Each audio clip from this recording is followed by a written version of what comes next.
Hello. You are watching an informative video to learn more about an English word. Perfect. Perfect. Perfect. Definitions of perfect. Adjective. Having all the required or desirable elements, qualities, or characteristics, as good as it is possible to be. Perfect. What's good, beautiful people? I am DW. My pronouns are they, them, and theirs, and I am with the awesome, spectacular Liam. Thank you very much. My name's Liam. My pronouns are he, him, and his. And we've been kicking it since elementary school, and you are listening to What's Really Perfect. Nope, that is not what you're listening to. You are listening to What's Perfect Really podcast. I did it again. It really, the name of the podcast is What's Perfect Really Podcast. Yes. On this podcast, we talk about transformative moments in music and the cultural impact that those moments have on our lives and our world. Our intro is really challenging. I don't know if it helps our diction through the episode or a good warm up, but it's the hardest part of our whole podcast. Our mission is to bring light to the perfect moments in music we think deserve a little more appreciation. Today, we're going to be talking about Alicia Keys and her song Gramercy Park. And we're going to make a case on why we think it is a perfect moment in music. We're not making a case. Liam is making a case. I have to see. I'm going to have to check in, see what's really popping here. Yeah. So, yeah. Do you have something to say? No? Okay. All right. I got it. So another thing too, I think will be a little bit of an evolving thing that we should probably bring up is we don't play the music on our podcast. We're a little nervous that there's this whole copyright rule. And if we play it, then we may have to take it down. I know specifically when you do anything on YouTube, there's some sort of secret algorithm that listens to whatever you upload and they check it for copyright problems. So that's the reason we don't play any of the music on our podcast. Maybe someday we'll be able to, maybe we'll learn something that we don't know now, but as it currently stands, that is why. So I recommend anyone listening to the podcast, stop it. We always put a YouTube link in the description of whatever we're talking about or the link to hear it. Listen to it first if you want. If not, you can listen to the whole episode and then go back and listen to it. But sometimes it helps to know what we're talking about, especially if we're talking about something more obscure. That is not the case this episode. We're talking about one of the biggest artists in the world, but just as a comment for the listeners. Thank you for that. So let's speak into existence. This podcast over the next year is going to be big enough that we will be able to have clearance to play these songs for the beautiful, beautiful people that are listening. Yeah. Y'all wish us well on our podcasting journey. Yeah. That'd be nice. Because I think it would improve it. But this is the world we live in. You can't just do whatever you want. You have to facts play within the rules. The idea is to promote these perfect moments for us. So people go listen to them and promote these artists who are doing magnificent, wonderful things. Now I mean? Yep. So I want to ask, how are you? But what is the song about? Okay, so this is Alicia Keys. The name of the song is Gramercy Park. It's on an album that she released not that long ago in 2020 called Alicia. And there was no music video for it. I don't even know if you can say things like it was on the radio. I don't even listen to the radio anymore, except by accident when I'm in someone else's car. Yo, true. Yeah. But I do think it was a relatively well-known song. I don't know. Did you hear it? I remember I kind of heard it right when it came out, but I don't know if that was normal. I'm not with the times. I don't even watch the news. So, people would be like, "Is a storm coming?" I go to the grocery store and I see people panic buying. I'm like, "What's happening?" It's is there another Amarion? Is there another variant that's happening out here? And so I'll go to the store and they'll be looking at me like I got 10 heads. And I'm like, oh, there's a storm. But it's come on. We live in the Northeast. It's snow is snow to me. Snow is snow. Yeah. I'm either driving through it or I'm going home. But, I'm in a place where when the electricity goes off, it's you're going to go fishing in the lake to go find your food. The electricity always goes off because I have well water and all the naturific things. Is well water better? Oh, absolutely. You know how I went to your house? Yeah. I was at Liam's house this past week. Yeah. And Liam has regular city water. Yeah. No filter. I mean, you have a Brita filter, I think. Yeah, I or do. like Yeah. you have a filter. I don't know if it's Brita. I have like the Target Brita. That's the first thing that came to mind.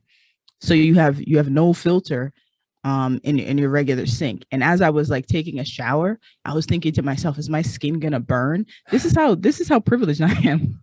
This is how privileged I am with my well water. I'm like, is my skin gonna burn? Like not the fact that like water is water, and like being so thankful that water exists. Yes. Right. But I'm just like, oh my gosh, there's no well water here. Now I'm drinking tap filtered water. What is life? Right. This is where my privilege in water comes in. So I recognize that. Was there a difference? Was your skin like itchy after the shower, or is there something that I just am accustomed to that I shouldn't be accustomed to? Like under my left arm, there's a patch of whiteness there.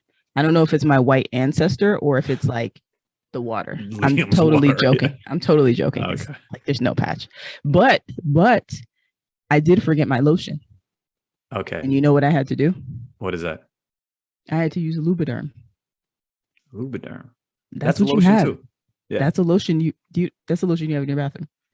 Okay. All right. Yeah. Okay. I don't use it, but I know it's there. You sure? Is it? Wait, it's not your lotion? It's not my lotion, actually. Yo, I was baffled, and I was like thinking to myself, I've never used Lubriderm. Mm-hmm. Is that like I think I'm gonna pull a Jalen and Jacoby here. Is that a cultural thing? Like, I've heard of Palmer's and shea butter, because this skin that I have needs all Lubriderm that. Has never been Lubriderm. I've always associated like that's a less melanated. It's a white people thing, right? Like so I've never. Lubriderm is cultural in the sense, like I remember being a kid, and I think my mom used Lubriderm because I just remember the title. Like you don't even know how to pronounce it. You just like know what it looks like, almost like the same way like an apple looks like an apple. Like the title of this lotion looks like that. I've never been to a Black person's house and they've had Lubriderm.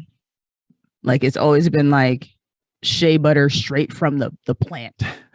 Wherever it comes from is like scratch that off right there, put it under your skin. That exists in our house somewhere too, but like the lotion situation is like it's in there's stashes in like different parts of the house, and like if you don't know where they are, like you may run into the wrong stash at the wrong moment. I think that's what happened to you. Yeah, because I forgot my shea butter, and I was like, I'm all out of my element. I don't have well water. There is no shea butter. Like my skin is burning off. This is insane.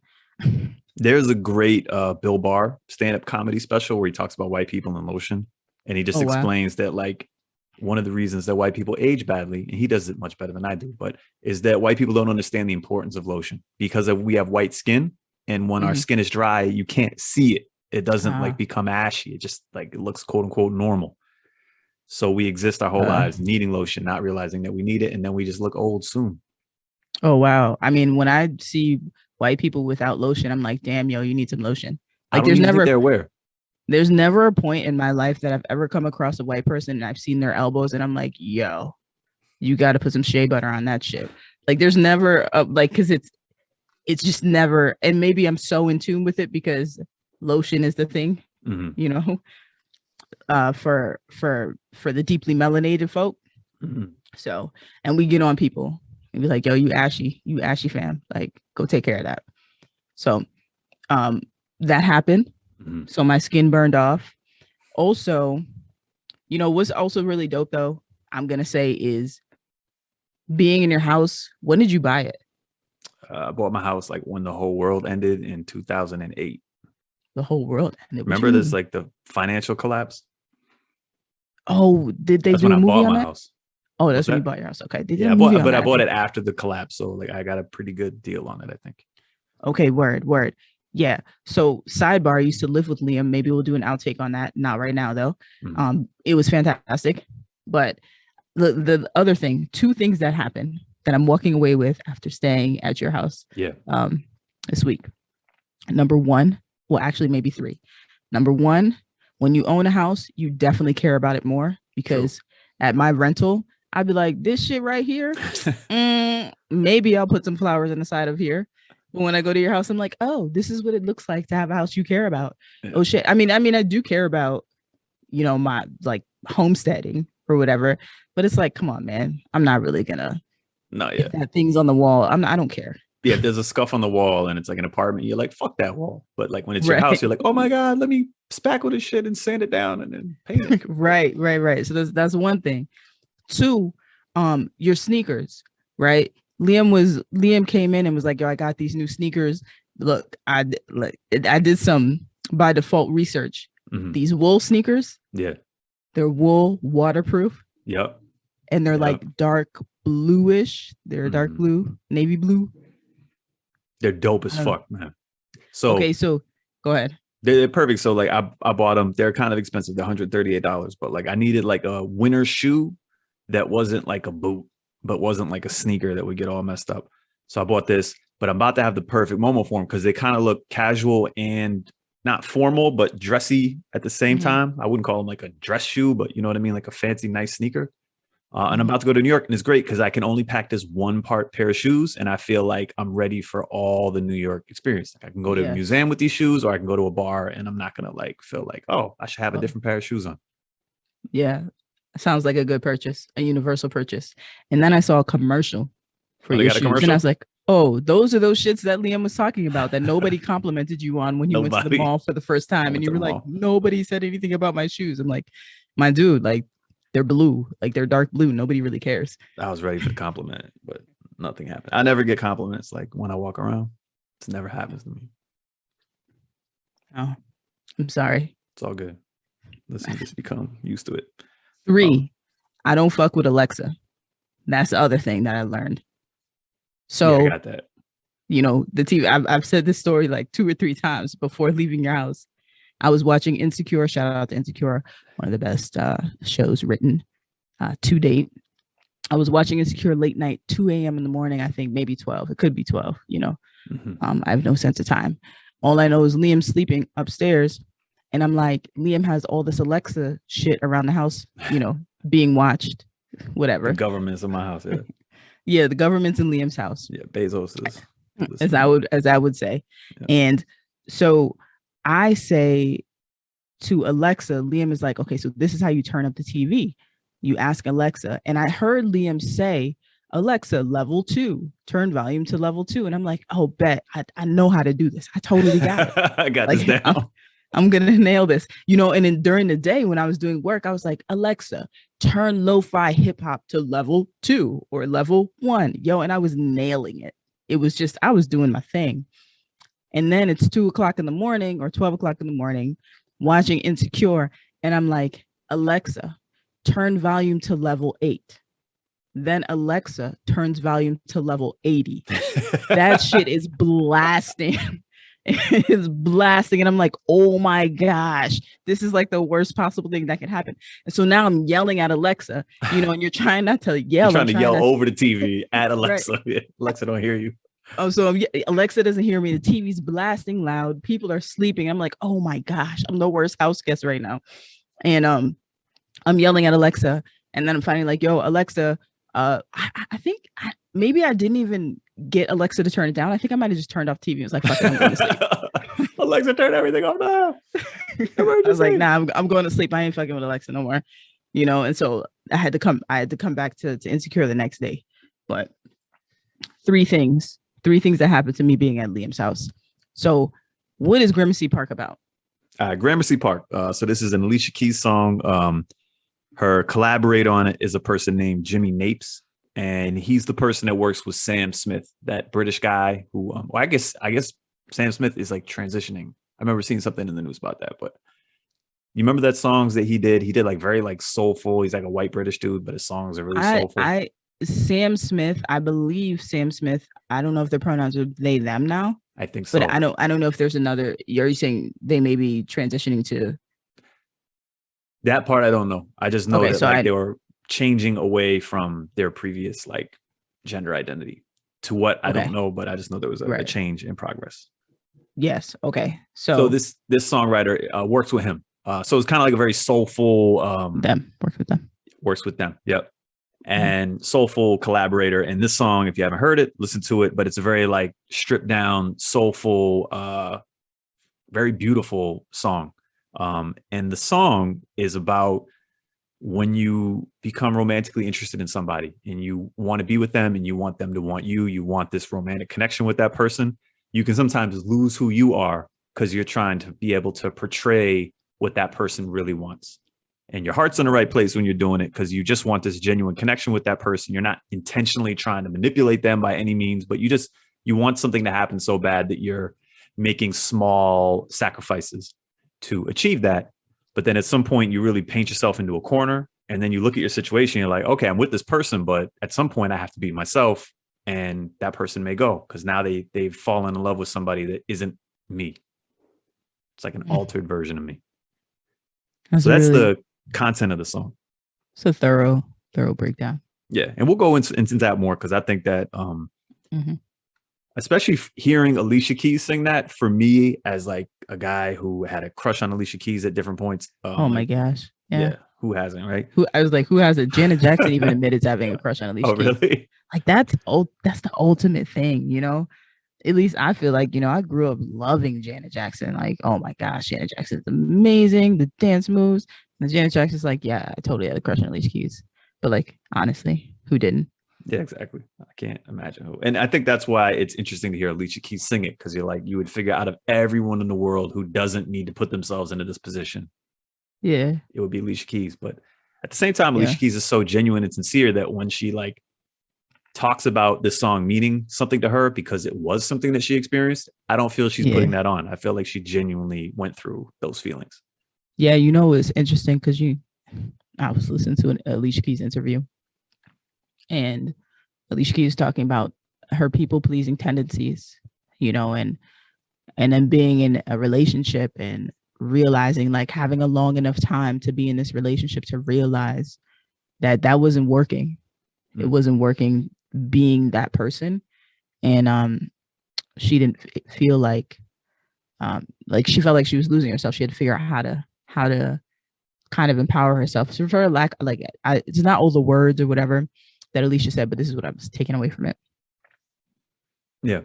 And I don't know, when I hear Alicia Keys get interviewed, she definitely comes across very genuine and like a work in progress, which is always nice to hear. I think a lot of times you hear people get interviewed and it's like they come to the interview with this, like, I have this figured out and this is my like solution to these things, or I'm a total mess and that's my identity. And then Alicia Keys kind of seems more like, hey, like, I'm a work in progress. This part of me is a mess. This other part I learned a lot about. And I feel like I have a good understanding of, you know, what this is for me now. Yeah. I mean, when I hear stories about people Alicia Keys was in industry like at 16 or something like that.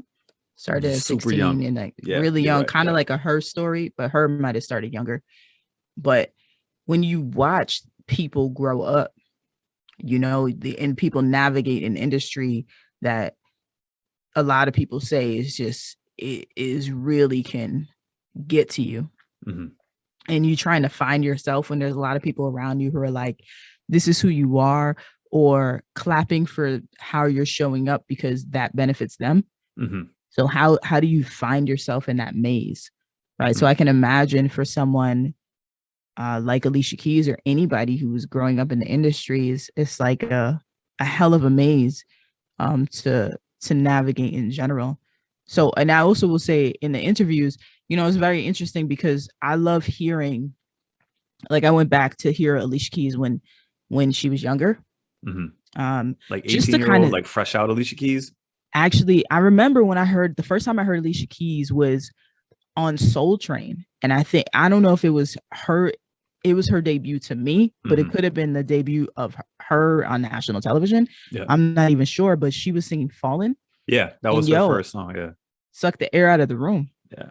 Oh, you know, when I was there, I was like, who is this? And it was just so dope because you see this person with braids, they're playing the piano, they kind of have this they have this laid back demeanor, right? And so for a lot of it, I was like, yo, this person looks mad chill.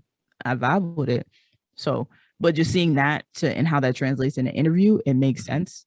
Yeah. Right. And also seeing the growth that, you know, I like when I look at Alicia now, the media training, you know, learning how to navigate the media to be able to be like, I'm going to dodge that question because it doesn't benefit this situation Yeah. and navigate it differently. And so when you're talking about interviews and I hear Alicia now, I'm just like, yo, you really you feel good. It seems like you feel good about where you are in your life. Yeah. And you're confident navigating these questions.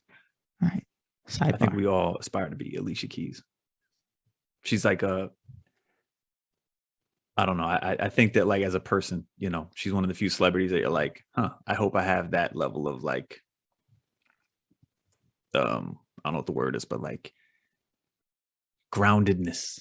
That's my hope. I think some people are still holding grudges against Alicia, but that's you think so? Here nor there. Like you think like people on the internet, or you think like people in real life? I think everywhere, you know, couple moves, you know, you make mistakes in life. Yeah. You know, how she got into her marriage was like, people were like, you know, I think sometimes people holds people to something that they did at a time where they were a different person and they couldn't see what that was or whatever. And I don't know their business. I don't know their relationship. I wasn't there. So, yeah. But sometimes people go extremely hard. Mm-hmm. Side note for Alicia Keys that's interesting is she's from New York City, and I think she represents kind of two areas that she talks about when she has to answer where she's from. One of them is Harlem. I guess she had a lot of experience when she was young in Harlem. And the other part of her life, she lived in Hell's Kitchen. And she actually is from the same building that my mom currently lives in. And it's this cool building. It's a whole like city block in Hell's Kitchen, and it's a place called Manhattan Plaza, and it's gigantic. So it's like you're not going to go there and like wait for my mom or anything like that. I'm not going to a secret location. But it's massive, and it's like a government building. So when you think of government housing, particularly in New York City, you think of like the projects and like crackheads and like shooting and all the stuff. But this one is in Hell's Kitchen, which used to be crackheads and the whole awful part of New York, but has now since had this major revitalization. It's like a very like gay neighborhood with restaurants and all this kind of stuff, and a very vibrant thing right next to Times Square. But yeah, go ahead. I want to ask you the question. Yeah, you say revitalize. Is it gentrified, or are there dark people there? So when I think of Hell's Kitchen, so first of all, one thing I don't know about Hell's Kitchen, because when it was in its bad moments, I think it was like the 70s and the 80s. And it was definitely like drug infested from my understanding. It's like behind Port Authority. And so anyone who's been to Port Authority, this is the bus station in New York, you kind of know the vibe. Port Authority hasn't escaped this yet. Port Authority may never escape. But long story short, Hell's Kitchen was like that. I don't know like the racial makeup of Hell's Kitchen. It could have been kind of like the same way like Times Square is like this mix of everybody kind of, especially back then, like a mix of everybody, but in their lowest moment. Yeah. Okay. All right. Hell's Kitchen could have been like that. I don't know what Hell's Kitchen is like, but I had to ask the question. I would say now, though, it's probably whiter than it was back then, simply because it's a very expensive neighborhood. And unfortunately, that tends to like slant totally towards, white young professionals and all this kind of stuff. Okay. So your mom, though? My mom lives there. That's incredible. The building is a really tall building, and it's a cool building because it's not just like public housing, like anybody gets there, whoever's kind of like financially doesn't. It's like you have to apply to get into it, and it's for public school teachers and artists. So it's this weird building where you get in the elevator, and you'll, in the elevator, which will be like this little old like librarian public school teacher, and then you'll have like this Asian dude with a mohawk, and then like an opera singer, all in the elevator. So it's a very cool building that she's from, and definitely you can kind of see how like she seems to be somebody that kind of connects to a lot of different groups of people and a lot of different experiences. And, from her upbringing and knowing this building a little bit that she's from, I can see how she rubs shoulders with so many different types of people. Facts. Okay. All right. Yes. Next so you chose a song. I chose a song, and I think why is it so perfect for me? Just musically, sonically, when you listen to it, it's very stripped down. It's a guitar, it's kind of the piano, it's kind of like some building, backup vocals, bass, but it stays simple the whole time. I love it. I remember when I first heard it, it's one of those songs, like when you first, the first like 30 seconds into, you're like, oh, wow, this has a lot of potential, but like it could go left, because I've heard a lot of songs have potential in the beginning, and then it's like they feel themselves too much. The song gets too built up. And then it loses kind of this cool, like organic, natural acoustic vibe. And this song doesn't. It just gets more and more perfect, in my opinion, as you listen to it. It's like every time there's a chance for something to be wrong, it just goes perfectly right. And Alicia Keys is, I think, just the perfect voice for the song. It's not too long. It doesn't try to have some crazy bridge. It just like really sticks to what it's good at. And it's like this simple, nice chord progression with Alicia Keys totally killing it. And the lyrics mean stuff, kind of like what we're talking about, this idea of losing yourself in a relationship. Yeah, I mean, I think it's who's the songwriter? Napier. Yeah, James Napier, Napes. Yeah, I'm not sure how to say his last name. When I listened to the song, I'm not gonna lie, I was sleeping on it a little bit. I was like, "What is this song?" Because I haven't, to be quite honest, I haven't caught an Alicia Keys song in a minute. Mm-hmm. I used to like seek out Alicia Keys really, really big time, but the last couple of years, I haven't been really seeking out anybody. When I heard it and you hear the first, like the intro, first couple bars, I'm like, I think this is something, and like you said, the sonically what's happening. And then when I think about the relationship of this writer to Sam Smith, is like, I absolutely adore a lot of the stuff that Sam Smith sings and writes. And I don't know if Sam Smith a writer? Is that the writing partner too? They write. Yeah, I think it's like this guy James Napes is probably like a collaborator with these artists, because like I know when I read about this one, it's him and Alicia Keys, so I'm sure it was a collaborative effort. Okay. And I get the same impression with Sam Smith, that he's involved in the creative process, not just the singing process. Yeah, no, when I hear it, I definitely get that feel. Like, when I'm listening to a Sam Smith song, I'm like, oh my gosh, take me there. This is it. I'm getting lost in it. And when I heard the song, it tickled my heart in a certain way, where I was like, I didn't expect this. I didn't expect this to happen. Usually when you choose a song, I'm a little skeptical. I'm like, what's going to happen here? Well, actually it's flip flop, because sometimes like the songs you be choosing, I'd be like, yo, I really fucks with that. Yeah. So this song, I definitely think I fucks with this song, like I love the simplicity of it, and maybe, I don't know if it's as you grow, do you think as you grow older, your ears are just more in tune with the smaller, simpler things?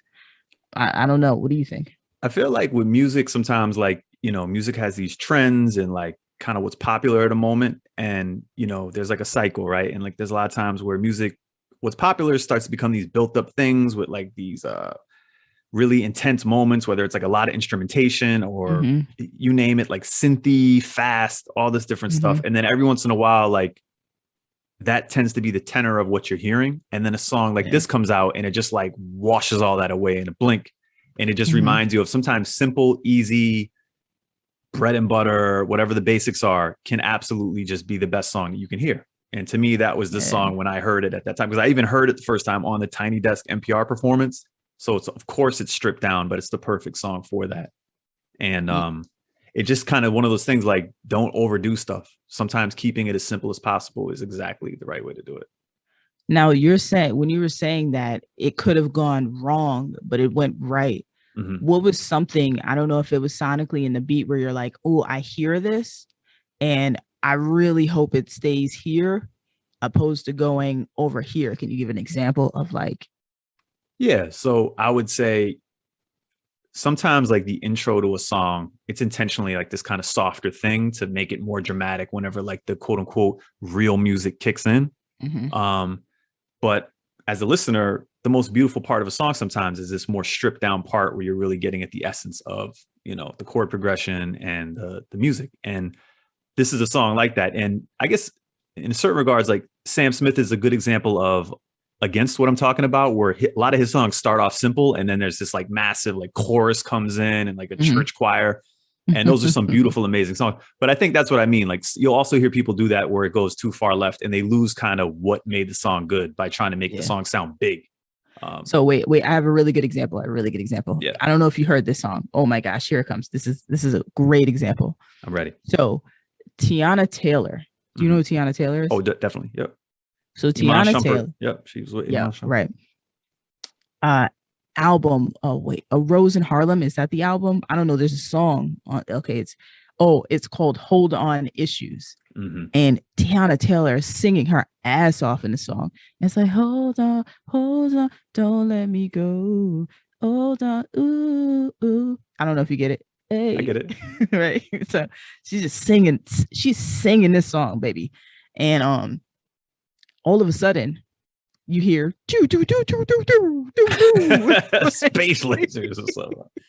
It's like you're in it. You're like, she's going, chai, boo, boo, boo, boo. You know, she's really singing this shit. And it's all of a sudden you hear like, choom, choom, choom, choom, choom, these lasers. Mm-hmm. I'm like, what the fuck is happening right here? Right. Okay. So what happened is like, and it makes this, it's so tragic for me to hear it. Like, I do my best to be like, nah, this is like something that could be helpful. Or this is something that's helping the song, the production. They were like wanting to put something in there that was like a little bit of a surprise, unexpected, you know, counter to what the tone is and the feel of the song is. But it's like the worst. It's the worst. It's like literally she's hitting a note and it's like pew, pew, pew, pew, pew. Right. I'm not even, it's just, it's a laser sound. And what's so interesting is Tiana Taylor was messed up about this because this album is like, it's so hot. It's so dope, right? This particular song is so dope. And I remember seeing an interview and you could just see that Tiana Taylor was like so heartbroken over the fact that you had this very classic song. And what happened is Kanye was Kanye and was like, let's put some lasers in this shit. Choo, choo, choo, choo. And she's hitting like this really sultry, nice note. And it's like, pew, pew, pew, pew, pew. I'm like, oh my gosh. I'm gonna go listen to this song now. Yeah, you guys, it's called Hold On Issues. And when you hear it, and I'm sure I'm gonna, my perspective is probably influencing yours, but I'm curious what you think. Cause them shits, when them lasers come through, I remember when I first heard it, cause I didn't have all the background. I heard it, I was like, what the fuck is this? Yeah. Like, you know, you're grooving for a minute and then the first laser comes through and you're like, what the fuck, dude? Like what? You know, but I remember Tiana looked really broken up about it. Like it was a perfect song. Why would you ruin a perfect song? So Gramercy Park gives me the Hold On Issues type feel. Yeah. Where it's just like you have this kind of simple, it's actually a little less, it's more simplified. And actually when you sent me the video, the YouTube video, I loved it. I think it was from the Alicia Keys channel, right? I think it was like her official YouTube thing. Yeah. So I think it was from her official channel and you sent it. And what I appreciated about it is that there's an image of Alicia Keys with a guitar. Yeah. And then there's the song playing in the back. Yeah. And that's it. Yeah. And I was just like, yo, I this video to me is just like the song. Yeah.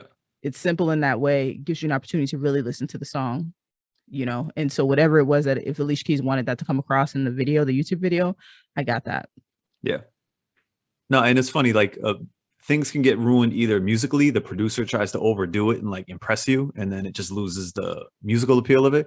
Or sometimes the singer can do it where they do this thing where they go off in this like riff that shows you like their skill and talent as a singer. You see what happened? You see what happened right there? You were talking. Exactly. Totally ruined it. That's what Kanye West did to the song. I couldn't. Sorry. What were you gonna say? What were you saying? Sorry. It just totally steals the moment. But exactly. Sometimes like you don't need to build it up. Sometimes less is more. And I think the song's a great example of that. Another thing too that I think made Alicia Keys a fit for this kind of organic, natural song is I've heard her talk about this in interviews. She doesn't use autotune. She's not critical of people that uses autotune. She gets like the whole idea of it and she's down with it, but she's like, for her, she just doesn't like it. So there's two ways people use autotune. They use it to like turn their voice into an instrument. And then some singers subtly use it when they don't hit a note quite perfectly. They tweak it just a little bit. Alicia Keys doesn't do this. She says, I'm going to keep singing that until I get it right. And so I think when you listen to an Alicia Keys song, like her voice is doing this stuff and it's exactly what her voice is. And that's why when you see her sing live, it's not this different experience. It's like, oh, wow, that's her. It's pretty incredible. No, thank you for that, because I was like, did you tell me that? Well, here's a interesting fact too. I think this plays on the idea of Alicia really being into the artistry of wanting to sing the song. In that way is that Empire State of Mind. You remember the song with Jay-Z? Yeah. When she first did the verse, like I guess sang it the first time, sent it to Jay-Z, and Jay-Z was like, I really didn't want to do this. But Jay-Z sent it back and was like, that ain't it.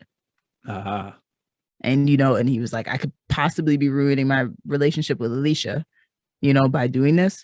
But that tells me how beautiful of an artist, like how much art means to that person, because Alicia was like, yo, I wasn't even in the right headspace when I did this, but like Jay-Z could hear it and was like, nah, we're going to do this again.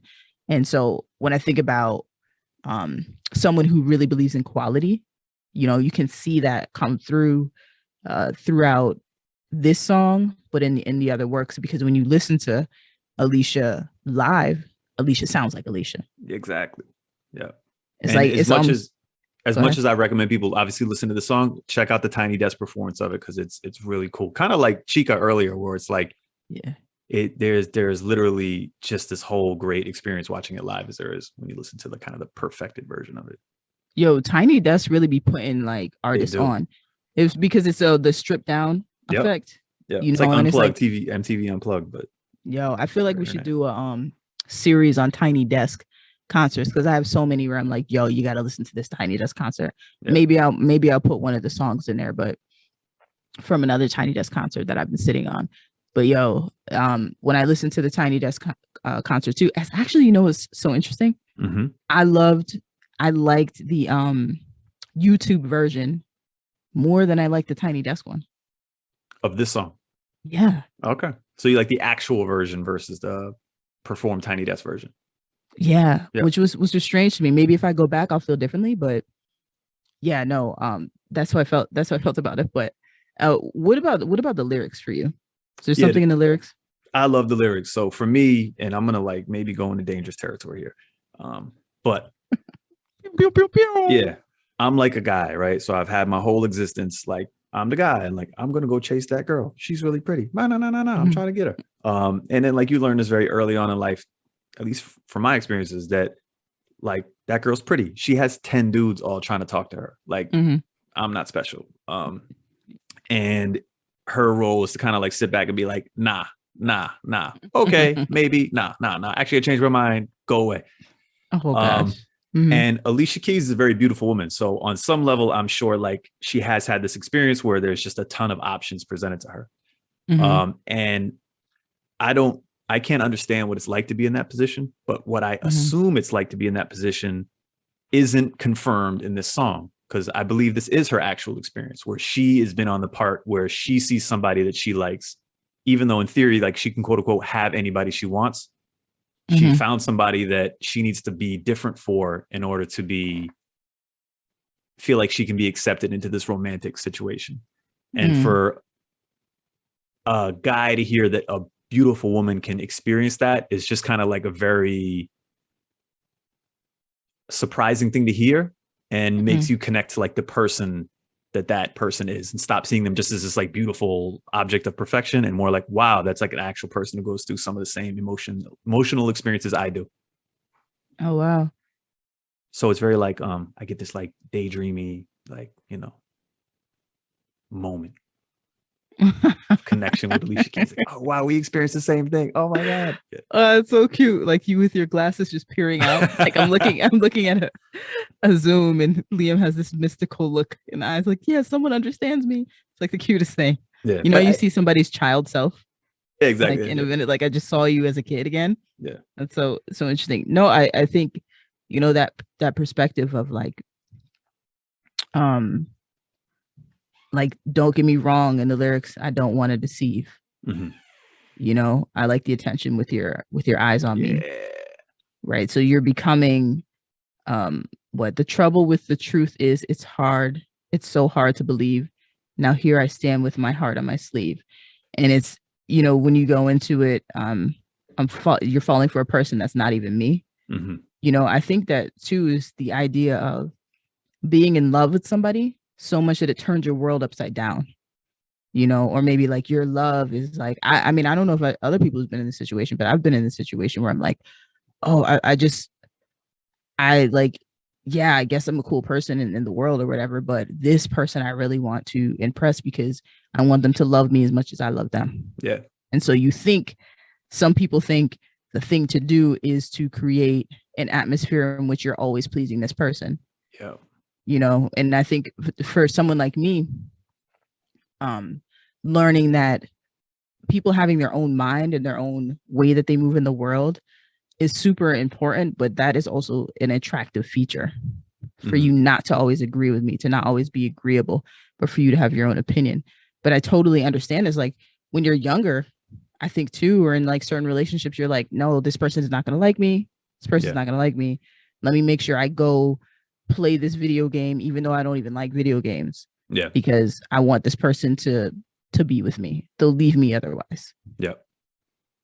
Yeah. I think that's a very like, it's dope from my perspective, because it's like in my mind, Alicia Keys, like with her romantic options, she can just like pick whatever she wants, and like the second something isn't what she wants, she can just move on to the next one and like dismiss whatever the current one was. But to hear her sing this and to come from such a genuine place, it's like actually she doesn't work like that. She gets into whoever that person is, and like it doesn't matter that there's a million other options. It's like, actually, I like this person so much that I'm going to tweak who I am to try to make this work. Yeah. And as a dude, sometimes it's hard for us to feel that way. We feel like we just need to perform. And if we don't perform, we can just be dismissed. And to hear that from the other side, that this person can be kind of experiencing a little bit, somewhat the same feeling of like, I need to perform to maintain this. Yeah. It was, in one level, it's very sweet. Like it's like that someone can have these emotions and care that much about someone else, and you know, who doesn't need to, because they can easily just move on. But on the other hand, we all recognize what's not good about it, where you lose yourself to try to please somebody else, which ain't good, especially for a long time. For sure. And I think what I'm hearing too, maybe from both of us, is that being able to see somebody's humanity, like in that relationship, their relationship to their humanity, is something that we all can connect to. Yeah. And in this song, you get to experience that from somebody who may seem distant because they live in an alternate reality, I guess, in comparison to where we are.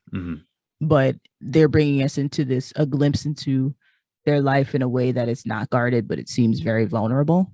You know, because Alicia Keys has a lot of love songs, but they feel more guarded, you know, in the way of like, here's this thing outside of me. What is it like? Is it third person or something? Is it third person when you're not talking about you, but like I'm singing about something, but not necessarily like my thing. It's right. Like, my experience and the things that are impacting me in like a deep way. And Gramercy, am I saying it right? Gramercy Park? Gramercy Park, yeah. Gramercy Park. Yeah, I looked up where it was, by the way. Yeah. I had to. Where's this park? It's a real place. Is this a real park? But in this song, that's what comes across to me. And that's what makes it like really sweet to me. Really sweet. Yep. I figured out how to describe why I like the song, and that Alicia Keys sings it. So I think as a guy, and I'm sure this actually applies to all relationships, doesn't matter like gender, but I'll speak to it from my perspective, where you're a guy, you like a pretty girl. And it's very tough to understand or to, because a lot of guys have this other experience where the girl doesn't actually like you. She likes the attention that she's getting from you. And she really likes the attention, not you. So when she feels differently and the attention is coming from somewhere else, it just shifts there. And in my most fantastical moment, you're going to ask me that in a bit. I'll just tell you right now. It's like, it goes, I like the attention with your eyes on me. And the fact that she's like, it's that person's attention that I like, not the attention. It's that person. That's what makes it dope, because it's like, wow, Alicia Keys is capable of caring about more than just attention. She actually likes the person that's giving the attention. And there's like this whole like toxic masculinity thing where guys relegate, you know, women to just seeking attention only. Right. And so this song, it's like very clear that that's not where she's coming from at all. She's like, I like you. You know, what's so interesting is that when I've float back to your song selection, I find this hopeless romantic in you. Oh, totally. Yeah. Yeah. I'm like, hold on a second. But it makes sense, because when a teen movie comes on, you're locked in. I'm locked in. You're not going anywhere until that movie is over. Yeah. No. Yeah. Like you have to watch 10 Things I Hate About You. I'm watching it. Yeah. Have you ever seen the series with Mindy Kaling? Wrote it. Oh man, never. Oh man, it's such a good series on Netflix. I've probably seen it. I know there's like Never Have I Ever. It's with Debbie. I think the main character's name is Debbie. and they're just like going through mad shit, but it's like a teen. Oh, it's so good. You know, I'm gonna get the name for you later on to give it to you because you would love it. Yo, teen romance, I'm locked in. I'm all in. Yeah, it's messy. It's messy. Like I think you would love it. Right. Okay, so you had your most fantastical moment. I'm gonna add my most fantastical moment. Yeah. Okay. So this completely stripped down vulnerable song. Mm-hmm. What I love about it is the ad lib. Give me a beat. Yeah. So I think it's dope because like Alicia Keys is a hip hop head. Yes. And even in songs that have nothing to do with hip hop, she authentically adds like, hey, yo, don't forget like Wu-Tang forever. Like, you know. Yes, when that moment came, like, give me like put that in there. It just made me really appreciate the roots of Alicia Keys of being like, yo, I'm hip hop strong. Like, this is like, I don't want anybody to ever forget or ever deviate to who or any exception or any other thought of who I am. This is exactly who I am. And I think that what's really dope about it is that she puts her stamp on it, even though it's this like beautiful ballad. Yeah, it's still very like got a little Alicia Keys stank on it. Yeah, because I could totally hear Sam Smith singing the same song like verbatim and it being dope and amazing. But like when Alicia Keys, I don't think he would have put the gimme. I think Alicia Keys was like, nah, we need to put this in there because like you know, De La Soul, Wu-Tang, like Tribe Called Quest, like they need a moment also. And what's interesting is you start to hear this more now is like hip hop has gotten older, and technology has changed. Like a lot of these samples, like the one you hear there, the Give Me the Beat, or like Kanye will do it a lot where there's like and it's an old funk sample that when hip hop was first coming around, like they used it because they kind of like had to sample and use stuff. Yeah. Now they don't need to do it, but they'll put it in there just to be like an homage, a tip of the cap, like, yo, like, fuck with it. Yeah, no. Like when I heard it, my heart swelled a little bit. Like, yes, that's the thing. Like, that's the nuance right there. You know, that I just tip my hat to be like, Alicia, you get it. Like, you get it on so many levels. And I respect that, especially in this, like you said, in this ballad. And there's no lasers. You know what I mean? Like, that's what's up. So it's like just no lasers. So I feel like, you know, Alicia was on to something here. So you gave me their most fantastical moment. Where can people find or listen to the song? YouTube is a great place to go because you're going to hear the Tiny Desk thing. Obviously, all streaming services. It's on the Alicia album. If you haven't heard it, definitely go check it out. We'll include the links to the YouTube stuff on our show description. Word. I'm sorry, go ahead. A couple other things. Is this the best Alicia Keys song ever? We don't have to go on a whole tangent. I'm just curious what you think. Wow. I think. Okay. Wow. I'm gonna say yes. Wow. I'm gonna say yes. Sure, you would say no. I thought for sure I was gonna say no too, but I like the way Alicia showed up on it. I think for me it is. Like I had to debate and think about it in my head, but I've definitely listened to the song more than any other Alicia Keys song. It's not an easy decision to say, but to me it is. I think it's my favorite Alicia Keys song. Yeah. Okay. So, if you say again, do you want me to go on another idea? We have a new idea. Okay. Tell me the new idea. So the new idea is, I have a dad. DW knows my dad. My dad has good musical taste. My dad's awesome, but I don't know if he always like listens to the same music that DW and I tend to gravitate to. And obviously we listen to different music than each other. Right. So the kind of thing we're going to figure out as we do all these diverse group of artists that we talk about on this podcast, it's kind of interesting. Does my dad know who this person is? Yes. Or does he not? And like, particularly with some more like fringe obscure artists, like that's like a good sign that like they've made it. Like if my dad knows who they are. Right. Does my dad know who Alicia Keys is? What do you think? Yo, I definitely think your dad knows who Alicia Keys is. Like Alicia Keys won like 5+ Grammys. I feel like your dad would definitely know who Alicia Keys is. Okay. I have recording of my dad confirming or denying his knowledge of Alicia Okay, hold on. Give me another second. I'm nervous. Hold on. Give me a second. Don't play it yet. I need to put some like money in the game here. I know. I'm nervous. No. I definitely think Alicia Keys is like, has been all over the radio. Your dad definitely knows who Alicia Keys is. Okay, all right. Yeah, I'm going with it. I'm staying there. Okay, you're going to stick with it. Sounds good. Okay. The person that we discussed this week is a person named Alicia Keys. Have you heard of that person? Do you know about that person? Of course. Yeah, New York State of Mind. Yeah, I know her for sure. Okay. Yes, lasers. DW does it. Oh yeah. That was clutch this week. Right?